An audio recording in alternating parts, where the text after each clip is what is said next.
There are three path factors. These three path factors which are important in the practice of mental culture to develop, to cultivate the mind. We need to have, firstly, right effort. What is right effort? There are four kinds. Four right efforts. Firstly, the effort to prevent unwholesome thoughts from arising in the mind. Now, are there any unwholesome thoughts in your mind? Are there? What are these unwholesome thoughts in your mind? What are these bad thoughts? These are not right. This, what you call, when I ask you what are bad thoughts, you say, unwholesome thoughts. When unwholesome thoughts, say bad thoughts. What are bad thoughts? Dirty thoughts. What are dirty thoughts? Very dirty thoughts. They are not, you must tell me what are your dirty thoughts. What are these thoughts that dirty the mind, defiles the mind? That is right. When you have sensual desire, then you have anger, jealousy, envy, stinginess. All these are unwholesome thoughts in the mind,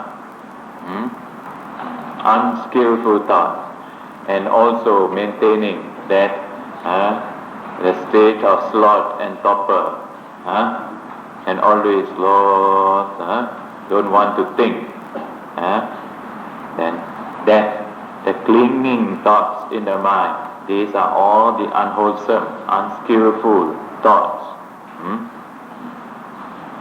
So, when you come to know that there is or there are these thoughts in the mind, then it is important to exert effort to overcome it.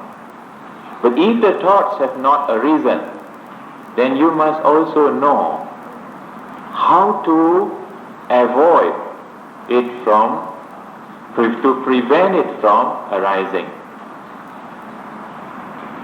Do you know when those unwholesome thoughts, the bad thoughts arises in your mind? Those sensual thoughts, lustful thoughts arises in your mind after you have seen certain kind of film, certain kind of books, magazine, pictures, what you hear, and then you go back and these thoughts come up in your mind, right? And when these thoughts come up in the mind, can you concentrate? You cannot concentrate. So, the next time when you see this again and again, you must know how to prevent. So if you see or hear certain things and then those bad thoughts arises, then when you become aware of this, next time don't see those things. Don't hear such. If others want to talk, some people have all kinds of dirty jokes, and then people like to hear and indulge in these. So when you hear, see, smell, through these senses, it will condition the thoughts. So the way to overcome, the way to prevent, what is the most important factor which will help you to prevent this unwholesome thoughts from arising in the mind? The practice of mindfulness, awareness will help you to prevent. Be mindful, be aware. When you have mindful, because you know that last time when I do this, when I read this, when I indulge in these things, then these thoughts always arise. So now that the thoughts have not arisen, I shall abstain, I shall avoid from this. So it is an effort. The second one is the effort with regards to overcome those thoughts that have already arisen in the mind. When the thoughts of anger, hatred, jealousy, envy, you have jealousy, envy one another, you observe how they arise. Sometimes you look around and you see, oh, his robes is better. How come he got? Mine is so old. You think like that. And then you have this kind of jealousy. Or else you see, when people give food, every time more people come to your neighbor, and he gets so much and you don't get, then you feel there is some disturbance in your mind, right? Firstly, you feel a little aversion, you have dislike for him. Then after that, when this aversion arises, then it conditions other things, other unwholesome mental factors to arise. Then you say, and you get that kind of feeling, that jealous feeling, then you can see jealousy in the mind. Now if you become aware, if you keep on looking at it, you will begin to see how, when these thoughts arises in the mind, you will see how it affects the body. Very painful, burning sensation. This is how you get a burning sensation in your heart, And so become aware and try to overcome. You know how to overcome those thoughts? How to overcome? How to overcome? Yes, anger arises. You can breathe in, breathe out. If the disturbance is very strong and you cannot come to your breath, you should try this method.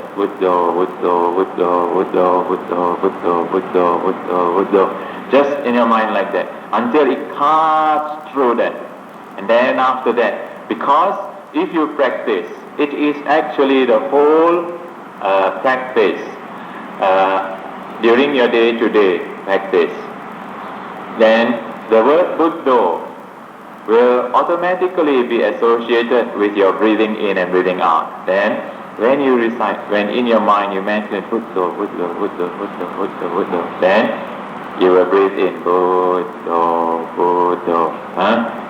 You climb up the stairs also, Buddha. Then your mind is, this is how you can free your mind. You can prevent unwholesome thoughts from arising in the mind. All the time you have that. That is what this meditation word is. The syllable is to aid, to help you to free the mind. And once your mind is free, you don't need it. Once you have developed your mindfulness strong enough, then you don't need to use those words. Right? Sometimes that's why sometimes we use the beats. We use beats, and Buddha, like that, and keep our attention.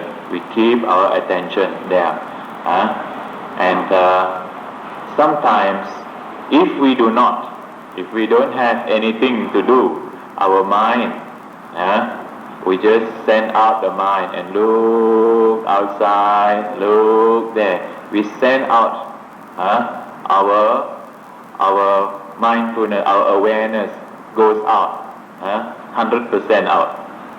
But if we have something in us with that, we keep 50% awareness here. 50% we send out. When you listen also, in the class also, you should not send all your attention 100% out. You send out, you look, but you cannot, you pay attention, but you send out your awareness, your mindfulness out. And then, so you are not aware of what is happening here within you.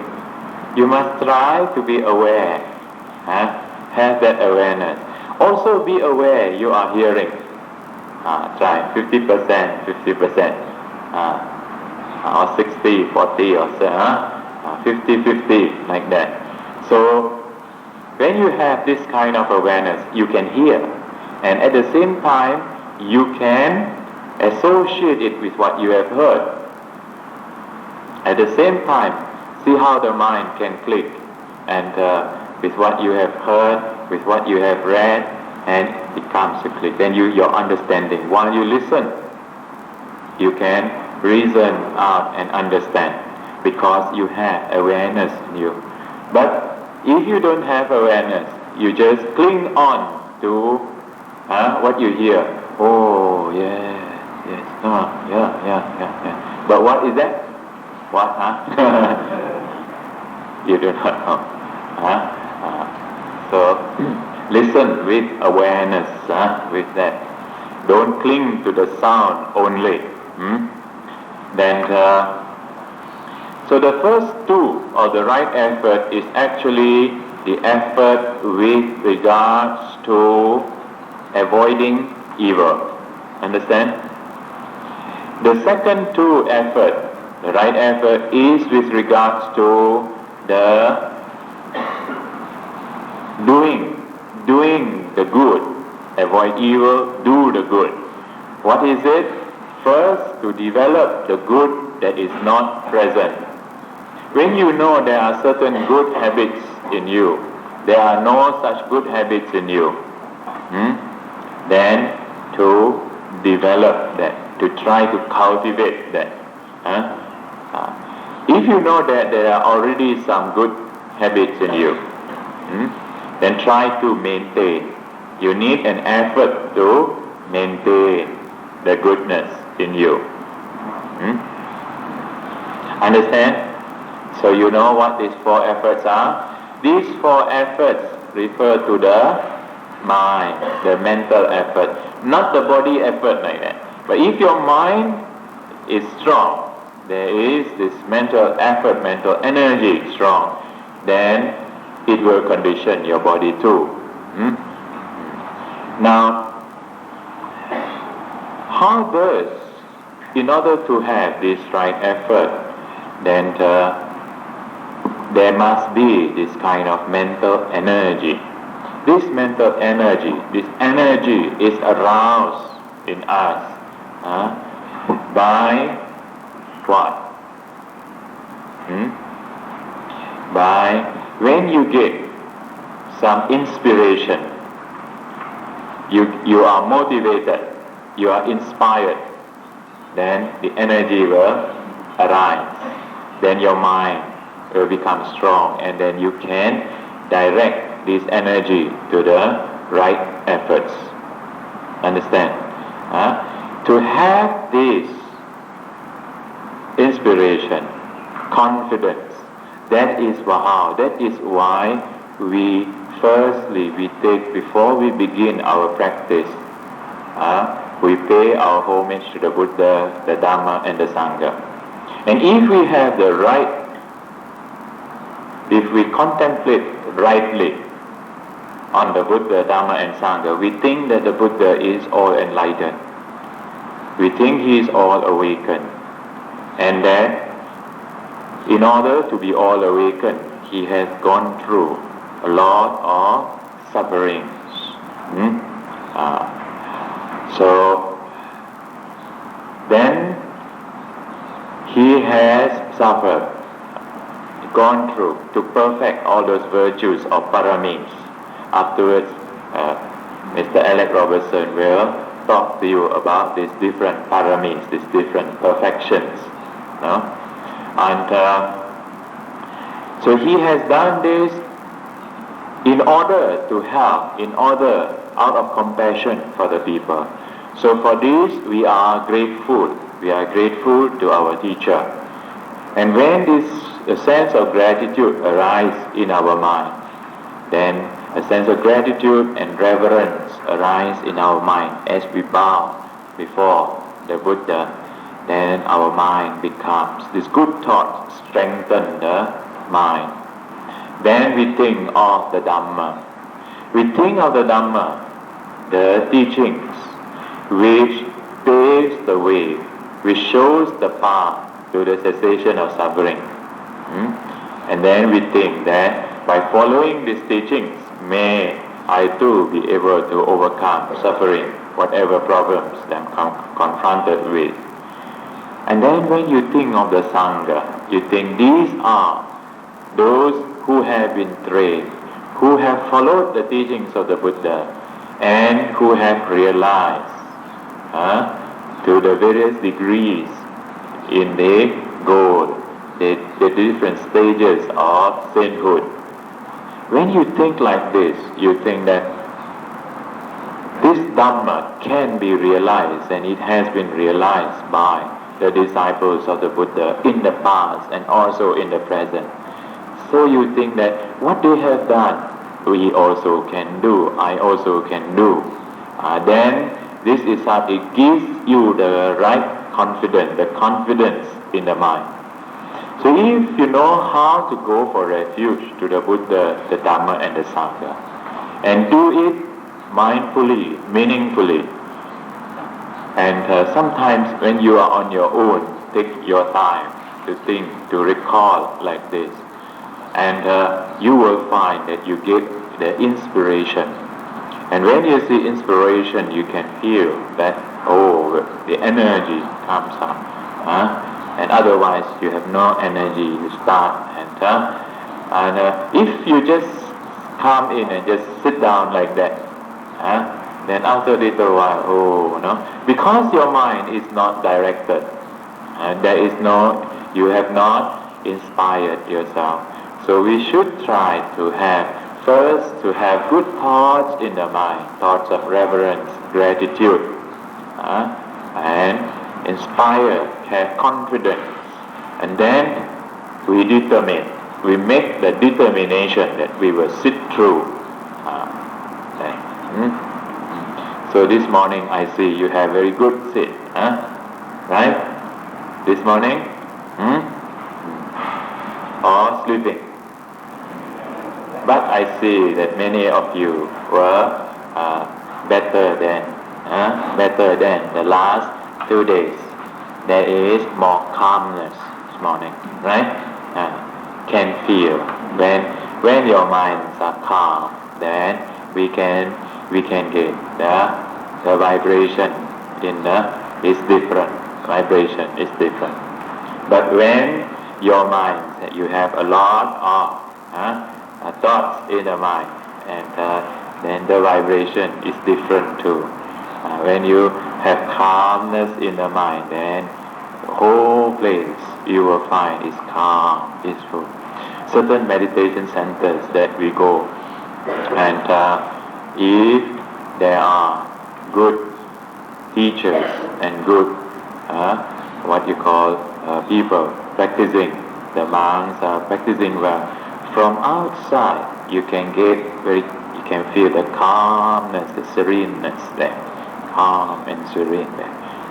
The atmosphere is different because your mind, all the time, your mind radiates out certain electrical impulse, and that electrical impulse that is sensed through vibrates all around the atmosphere around. And sometimes you go and visit your friends or your relatives' house, and actually their husband and wife has just quarreled, and then they have gone out of the house, left that child there. So you go in, the child is there, and when you go in the house, although they are not there, The child says, parents have gone out, but you can sense it. The atmosphere there is loan, a bit, upset, disturbing atmosphere, very upset. And you sit down there also, you don't feel so good. Different. That's why when you go to a certain place, on the other hand, if the family, they are happy family, and peaceful family, they meditate, they give metta, very calm and peaceful, yes. Yes, sometimes the fear is created in our mind because we are afraid to go to lonely places. So every time lonely places, we think, whatever, undo. And then we hear some sound, we hear, what you call the leaf fall down. What is that? Then we imagine. This is due to imagination. Most of the time, we condition that. Of course, there are some times that are really from outside one. And from outside one, sometimes you get the smell, very strong smell, and and your goose pimple, the hair stand on in like that. Then you can take. When the fear arises, what do? Buddho, Dhammo, Sangho, Nammo Buddhaya, Namo Dhammaya, Namo Sanghaya.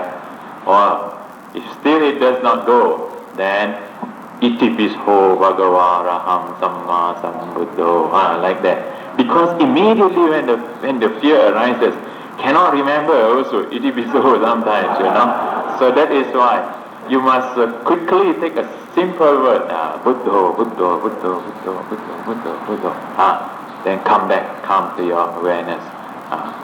Then even actually this word also very powerful, Namo Buddhaya, Namo Dhammaya, Namo Sanghaya. Because in case there are any spirits, anything, when they hear this, that you are paying homage to Buddha, Dhamma, Sangha, they don't like it. They get very scared. They run away. Then happy again. Tell you one story. This happened in Japan. This happened in Japan, And we had a delegation of Malaysian Buddhist youth, and they asked me to come along to go and visit the various headquarters of the different groups, different sects in Japan. So we went, and then during this tour, we went to Mount Fuji, and then one night we put up near the mountain Fujiyama, Fujisan, and one of the hotels there. I won't tell you which one, otherwise. Then this one person, this delegation, there were two monks. There's one other Mahayana monk, and we went to the room and we quietly rest ourselves. But these other boys, they were laughing, joking, and talking all sorts of things, what frivolous talk, indulging in that. Then after late already, they went back to their rooms. But this one boy went to his room, and after a little while in his room, suddenly he saw a figure in his room. He saw one figure, one man in his room, and looked like the samurai, looked like that, you see. And then he asked him to go away, chase him, please go. Once he said, please go, then he saw his hands holding the samurai sword, And then he became frightened, and he became frightened. He sat down and he did not know what to do. And he was fear-stricken and turned cold, and then he after a little while, then he started chanting. Immediately he could not do anything. After a little while, then he started to recite what he has learned, And Then after he's reciting, he said after reciting all these things, then the figure disappeared. But in the morning when they got up, and when I went down for breakfast, I saw him with a few others, and he was pale looking, and he was so quiet there, In the night he was very noisy, but in the morning so quiet there. She sat in the corner and says, why? He said, oh, very bad. Then he related his experience. Then the other says, why don't you go and call the monks there? He said, cannot walk. That experience, fear arises in that. And so this is the practice, because next time, this is only one experience. And there was another experience when I took another group to Indonesia, and then also in Penang, and what you call in India too. Now, then I tell these people, before you go to any place, and if there are rooms not occupied for a long time, or sometimes even the hotels, then before you go into the room, you must radiate your metta, loving kindness. Just have in your mind, in this, at least these thoughts, that whatever beings there are here, may you be free from anger, free from enmity. That may I please allow me to make use of this place for one night, or please allow me to make use to rest myself, and please do not disturb. I will not. I mean no harm to you all. May you all be well and happy. For all you know, there may be, not one, maybe whole family there. And, so give the metta, wish metta in there. This is the practice. And then though if you go in and if there are some beings there visible, then they get disturbed, upset, and they can't. Sometimes appear and then make you frightened. But they cannot kill you, but you will kill yourself with your own fright. With your own fright, you get shocked, you get heart attack, and you cannot breathe properly.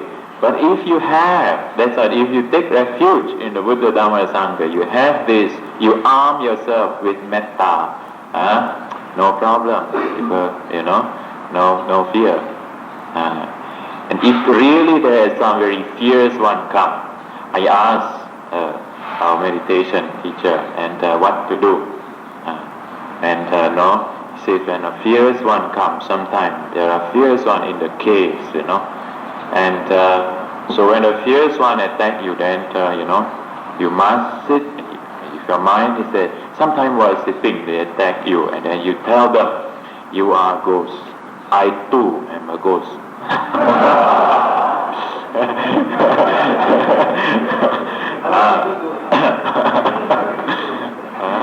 You are ghost. I am also ghost. Of course. You are. If you are not purified, you are also ghost. Also is another ghost. Then he also will get scared. He will run away. You must have that kind of strength. Chief Reverend used to tell the story in London. This one with regards to a cat. I think you have heard this story again and again, some of you. This Catholic priest, he did not believe in, in this ghosts and other things. He has very strong mind. He has heard the story of how in one hotel, one inn, one room, people cannot use that room. So he purposely went there when he said he want to use that room. The hotel keeper says, if you want to use this room, you please sign this book. And, you sign your death warrant. He says, and so that people cannot blame us. If you don't get up in the morning, you have already signed a book, your death warrant. And he signed it. He says, never mind, I want to use that room. I want to see what happened there. Then he went into that room. They opened the room. At night he slept. Then what happened? In the night, when he switched off the light, then he heard a sound. He heard the sound. And my money. Then he looked up, and then he saw the figure. My money. He said. Then he switched on the light. Nothing.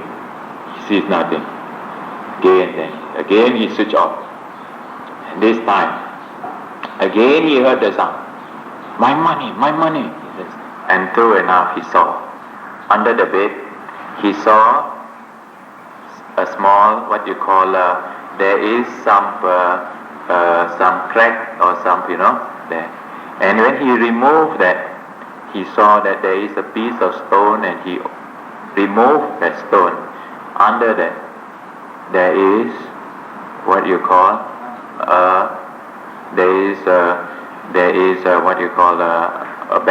a bag full of money. And he took the money up and he threw it outside the window. And then he went to sleep very peacefully. This time no disturbance, because that fellow is outside. Then so that is it. That's the end of that. And because he had the courage, the strength to confront this. But if you are afraid, and then he got up early in the morning and came out. The hotel keeper looked at him. Oh, you are okay? Yes. And then he related the story. Then hotel keeper said, yes, we have heard long time ago there was somebody there in there, and he was a money lender, and he died there. He had kept the money under the bed, but his attachment, his clinging to that was so great. He clung to that. Then he died. When he died, he was reborn in that room itself. He died. When he died, he was reborn in that room itself. You see? And because of the clinging, this is what you call peta. This is the nature of peta, the hungry ghosts. They will cling to them. And but they are very fearful beings also. Very fearful beings, you see. And so if you give metta to them, I know in certain caves, big caves, where during the Japanese occupations, a lot of Burmese and have been, they put in the caves and then they died. And we visited some of these caves. We can show you the slides next time. A lot of caves there.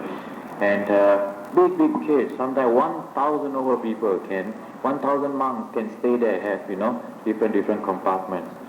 And there's another cave, on about, can walk nearly, they say, 20 kilometers.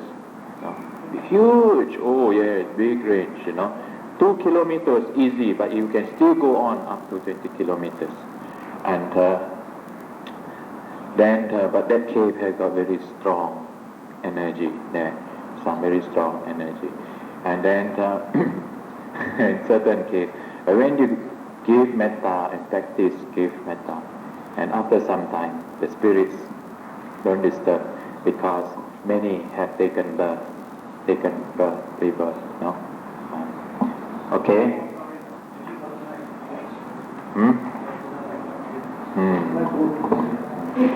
I have experiences through friends, because personally a little bit, but not directly. Yes, please come in. Now, Mr. Alex Robertson, we will continue our story later on, and so he is also cultivating certain virtues also. That's a paramita also. He is cultivating certain virtues. That's why he is still not among yet. And because he wants to cultivate certain whether consciously or unconsciously, they are cultivating certain skills to help others. No? This is what you call the Paramis. No? And the 10 Paramitas. And so I will explain to you. I think can take 2 days, no? To explain today and tomorrow, and also have a lot of stories. They like stories about what happened to the Bodhisattva. Okay, and 1 hour and until 10:30. Is that all right? And my friend, as mentioned by Venerable Mahinda, I've been asked to speak on the perfections or the Paramitas. Now, before I speak on the perfections, I should wish to remind you that, as Reverend Mahinda reminded you, the Buddha, the All-Enlightened One, is known as the All-Enlightened One as well as the All-Compassionate One. That is this Mahakarika. He is known as the All-Compassionate One, and he is also known as the All-Wise One. Now he says, or you can say Samma Sambuddha, he is the fully enlightened one. Now, as I said, these qualities are like the ocean, but these are the 2 outstanding qualities. So, to become a Buddha, all of us are but Buddhas in a sense. Now, in our other religions, it is reserved for one person. We are more democratic. They are autocratic, like the thieves, the Christians and all that. And in the other religions, they believe that that is the only person, like Jesus Christ. There is only one Jesus Christ. Then there is the Prophet Muhammad, there is only one, or Allah. Then you find Lord Krishna, the Hindus, there is only one. You can't become Lord Jesus Christ, or God, or Allah, or Prophet Muhammad, or Lord Krishna. But we all of us can become Buddhas if we have that aspiration. So that is one of the unique features of Buddhism. It is democratic, that all can attain that state. Right? We have the potentialities in us. The animal nature is in us. Right? So the beastly nature is in us. The human nature is in us, and the divine qualities are also in us. As a psychologist once said, the mind is a gold mine as well as a rubbish heap. You know, gold mine. Huh?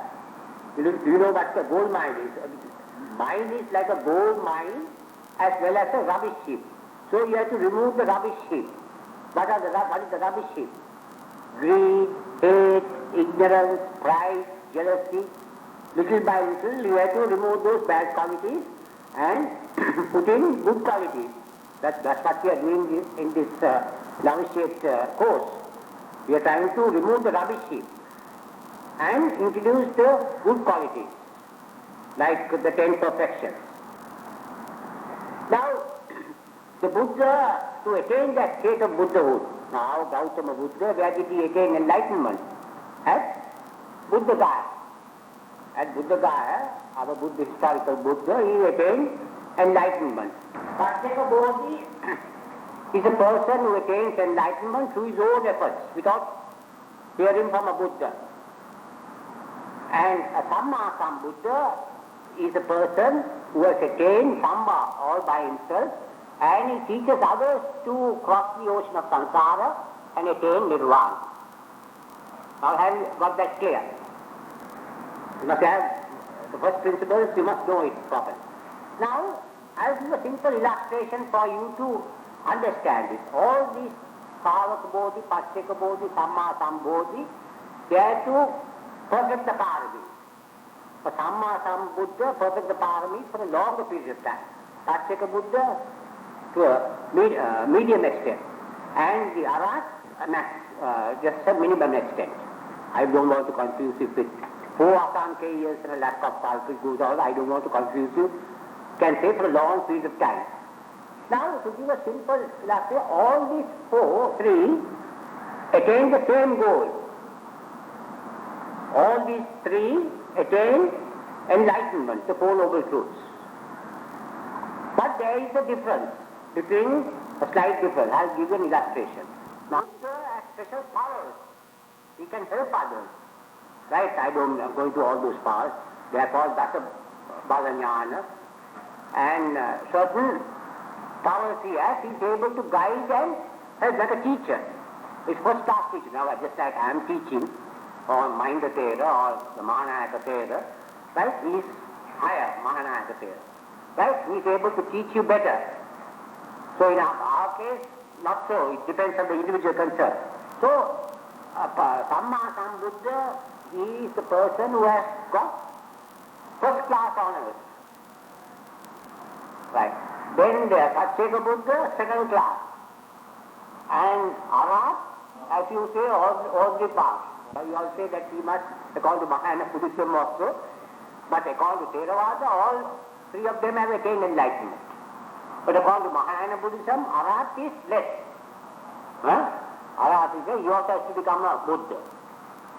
But according to Theravada Buddhism, we have to be on the waiting list to become a Samma Sambuddha. Waiting list. So, my friend, this is the position. Now, Buddhas are of four categories. Now, I mentioned that also. There is another Buddha, called the Theravada Buddha. Who is the Buddha? Sutta Buddha. Now, these are Buddhas. Sravaka Bodhi is Arhat Buddha. Pacceka Bodhi is also Buddha. Sutta Buddha is a person who knows the Tripitaka. What is the Tripitaka? Vinaya, Sutta, Abhidhamma. Theravada. Tripitaka, Vinaya, rules for the monks, right? Monastic rules for the monks. Then the prescriptions, the various sermons preached by the Buddha, right? Those are embodied in the Sutta Pitaka. Sermons for the monks as well as the laymen. Then the Abhidhamma is the psychology or the philosophy of Buddhism. Now, he is known as the Sutta Buddha, who has an encyclopedic knowledge. He's like a walking encyclopedia on the Dhamma. He knows. Now, they are in Burma, it is said, in Bangkok, Burma, there are monks who know the whole Tripitaka by heart. You have heard in Burma. Right? They know the whole Tripitaka by heart. The Tripitaka is 10 times bigger than the Bible. You have seen the Bible. Bible is a big book like this, the Bible, Christian. But the Tripitaka, our book, Tripitaka, Theravada, Tripitaka, even there is Mahayana also, there is it is 10 times bigger than the Bible. It has been estimated by scholars, like these days. It is 10 times bigger than the Bible for Christianity. Then for the Muslims, what do they have? What is their book called? Quran. Then the Hindus, Bhagavad Gita. That is their Bible, Bhagavad Gita. Then for the Buddhists, the Tripitaka, the three baskets consisting of the Vinaya Pitaka, the Vinaya for the rules for the monks. Then the Sutta Pitaka, the sermons for the monks and laymen. Buddha has given various sermons to various individuals. And the Abhidhamma Pitaka is the higher teaching. Abhi is the higher teachings of the Buddha. So you want that, right?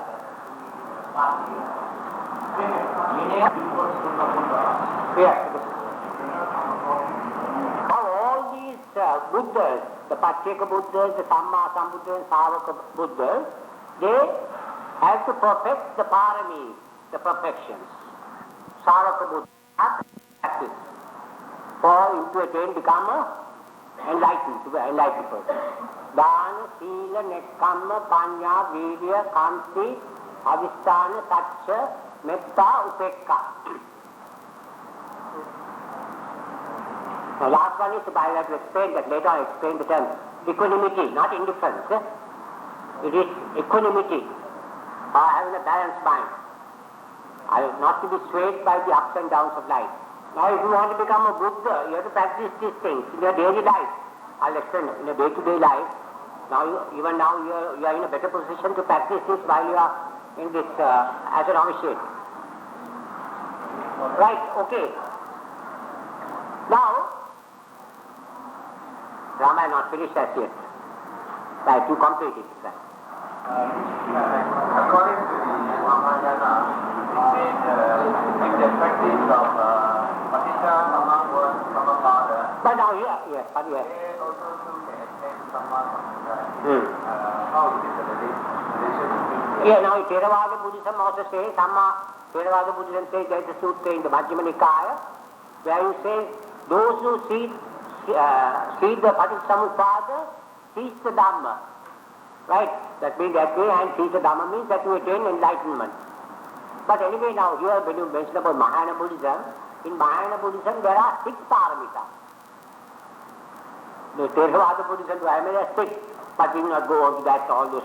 But they also mention Dana, Sila, Nekkamma, then they mention about the Jhana. Like those things we not, but anyway we based on the Theravada, then we speak on the Theravada tradition. But they also have to practice. This is more detailed analysis. They only mention 6, but we will not go into that. Fine. But there are, it is Paticamuppada, it says Theravada also, Buddhism. But to see the Paticamuppada also you have to complete this. Right? Now this is like going on, you go on like Einstein's theory of relativity. Right? Now to understand Einstein's theory of relativity, you must know basic arithmetic. You can't understand now Paticamuppada, you come to the stage where you have gone to a very high level when you get the 12 names, when you understand it, the maturity comes in when you practice this. You have to practice the basic things, these are things that you have to practice from life to life. You don't become an arhat all of a sudden. There is no instant, like instant cricket, instant tea, instant marriage, instant divorce. There is no instant nibbana, right? You have to go gradually. Yes? When a person practices, now all these to become perfection. Dana, Sila. Now you have studied Dana and Sila earlier. Now for it to become a perfection, a paramita, there must be 5 virtues, qualities. It must be free from, tanna, mana, ditti, and it must be free from these 3. And there must be karuna and prajna for it to become a paramita. Right? For it to become a paramita, it must be free from tanna, mana, ditti, it must be free from this. When you call it become a parami, there are some people who give, I'll explain that later, give with the idea of getting money in compound interest. It doesn't become a paramita. Some give a coconut tree and expect a coconut estate in the next life.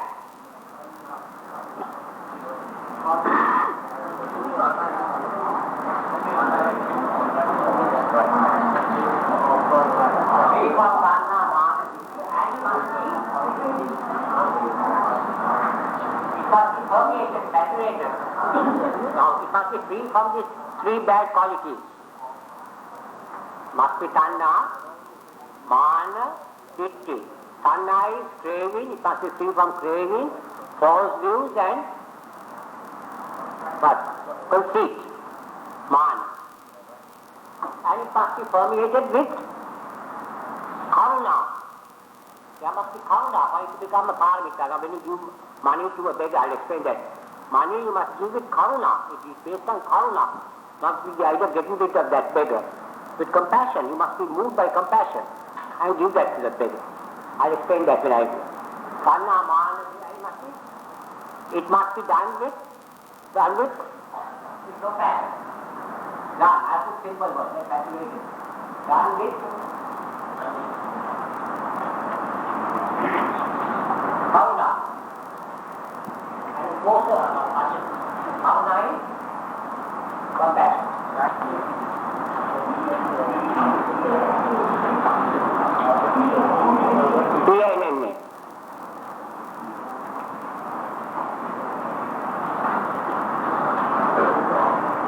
Take it out, we'll take the first. Now when you give dana to the monk or to a beggar, you must, for it to become, you must convert it to a paramita. Now I'll give a nice story. There was a certain monk called King Pasanidhi of Kosala. You heard of him? King Pasanidhi, he was a very powerful king. So he gave, that is after Pasanidhi of Kosala, he gave, this is a story, gave a big dana with the Buddha and the Arahats. They have a big gathering. They have elephants, horses, right? He gave with so much of comforting and fanfare. Be made very grand dana he gave.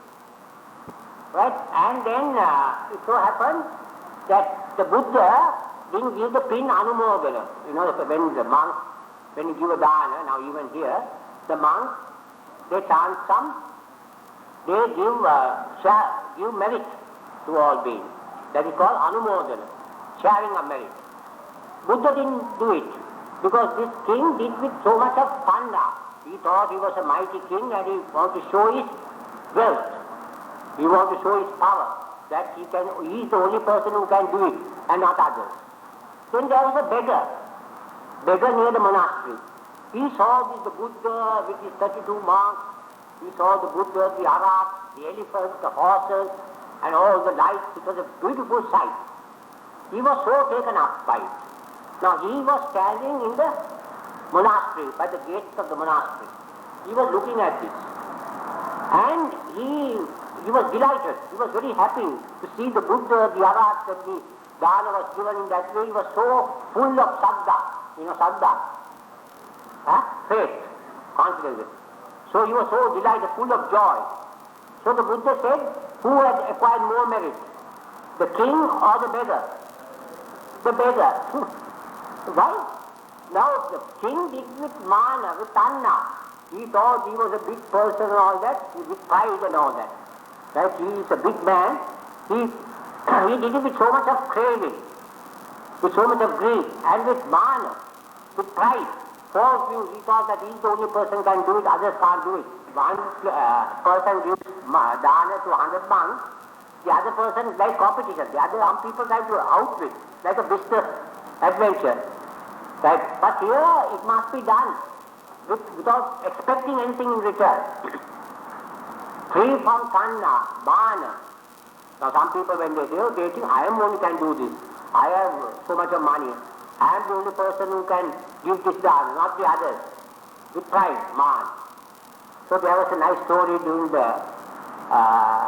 in Ceylon, there was a monk called Palan Sri Vajirajnan. He was a very learned monk. So one day a certain Upasika went to meet him and he saw his legs swollen. So he asked him, why are your legs swollen? He said, no, I am diabetic, that's why diabetes. He said, though my leg is swollen, my head is not swollen. Though my leg is swollen, my head. Now some people when they have little head is swollen, that's the English expression. Head is swollen means full of pride. They think no hand of themselves. There are some people like when they are learned, when they have wealth, money, power, they strut about like colossus. Right? They go on trying to show their wealth, flaunt their wealth, and they think that they are mighty, great. But what happens that if you thinking that way and you do the dana, you don't gain much merit. So that beggar who didn't participate in that act. Now when you go, you have to serve them for the monk. Now the beggar never served. The beggar was there outside the monastery, was looking at this. He was very happy to see the Buddha, the Arhat. His mind was pure at that moment to see that this grand dana was done and so many monks were participated mentally. He didn't go and serve. But Patanjali Kosala with all that money spent so much and all, he didn't get any merit. The Buddha didn't want to share. That's why, because he was not free from tanna, mana, ditti, no karuna, no prajna. He was expecting results. Give this with compound interest in the next life, he thought to become a bigger king, right, with all more might and power. So we also must be careful whenever we give this meritorious things even to the monks or to poor people and all that, for it to be converted into paramita, right? It must be free from this tanna, mana, ditti, and when you give, as I said yesterday, when you give, you must give with your own hands, with a smile. You must be happy, make that person also happy. Then the result is great. Because all these actions are based, especially these virtues are based on karuna. The heart, you give with the hand or with the heart. Now you give something for a beggar. Right? Now you think you give about, you say 2 persons. He goes on the road and then sees a beggar. There are 2 persons going. One person will pick up $1, right, and tuck he gives. Then the other person, he tries to find out whether this person is a rogue, or whether he's really genuine, or he's just trying to trying to pretend that he's a beggar when he has enough money. And then this second person, he considers, now why should I give it? And later on, after some time, he gives $2. Who acquires more merit? The first one or the second? Huh? The second one, why he gave more money? No, the first person. First person tucked spontaneously because that was spontaneously gave. Out of compassion, he saw that man, he felt sorry. There was compassion, pity, sympathy, tuck he gave. Other fellows with a certain amount of diffidence, reluctance he gave. So merit also when you acquire must be to become very powerful. To become a Paramita, it must have this quality. All those 10 virtues must have this quality. Are there any questions on that? Yes. When the first person gives, he has anya. Yeah. That is to say, without thinking, okay. Second person, With panya.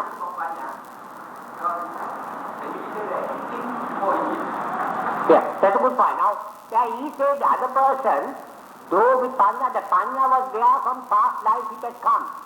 And thus he was prompted to tribute. The other man is not panya, it is cunningness, cunning. Right, he was cunning, he thought, now I am getting it. He was looking round and see, now he was trying to doubt. That is not real wisdom. They say knowledge comes but wisdom lingers. Lord Tennyson says. Knowledge is what you acquire from books and all that. Now you are getting this knowledge from me. But wisdom is, sometimes you bring from the past. Due to the Paramis, you cultivated wisdom comes. Buddhist wisdom is different. Buddhist wisdom is not acquiring the secular knowledges. Like arithmetic, mathematics, geography, that is not wisdom. That is mere knowledge. Now the other person, he had that wisdom, he was prompted. That's why now why do some people come for these talks here regularly? And he joined it. Because of your panya. It has come, yes, happened it. Your knowledge from yes, but it has come. It has come naturally. In the case, others have cultivated. So that coming naturally, some people, when they give. I mean, it's a very difficult thing to give. You have to fight a big war. What is this war that you fight? Now there was the Vietnam War, it took 30 years. We have to fight the war. But we are fighting a war within us. I told you about the 10 types I mentioned of 14 Puddhika Dhanas. Last time, now you want to know, or Reverend monks want to know, that sometimes leftovers after eating the dana, we just take it and put it in front under a tree or to throw it. But when you do that also, you must think that by throwing it, not just throwing it, that may some animals, birds, they crows, they come and let them eat this. With that chetana must be there. Then that's a merit. I mentioned 14 types of Puddhika Dhanas. Now can you remember? In my first talk, not yesterday, yesterday I was not feeling well. Day before yesterday I gave you a talk on Dhana. I mentioned just casually 14 Puddhika Dhanas. We mentioned that in the Dhana Paramita.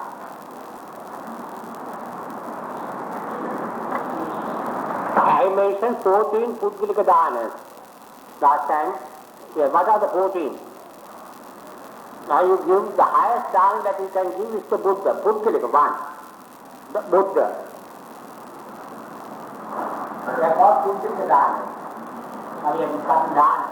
Is a person who observes the 5 precepts. Who is a virtuous person. If you give to a virtuous person who doesn't harm others, that is also a meritorious deed.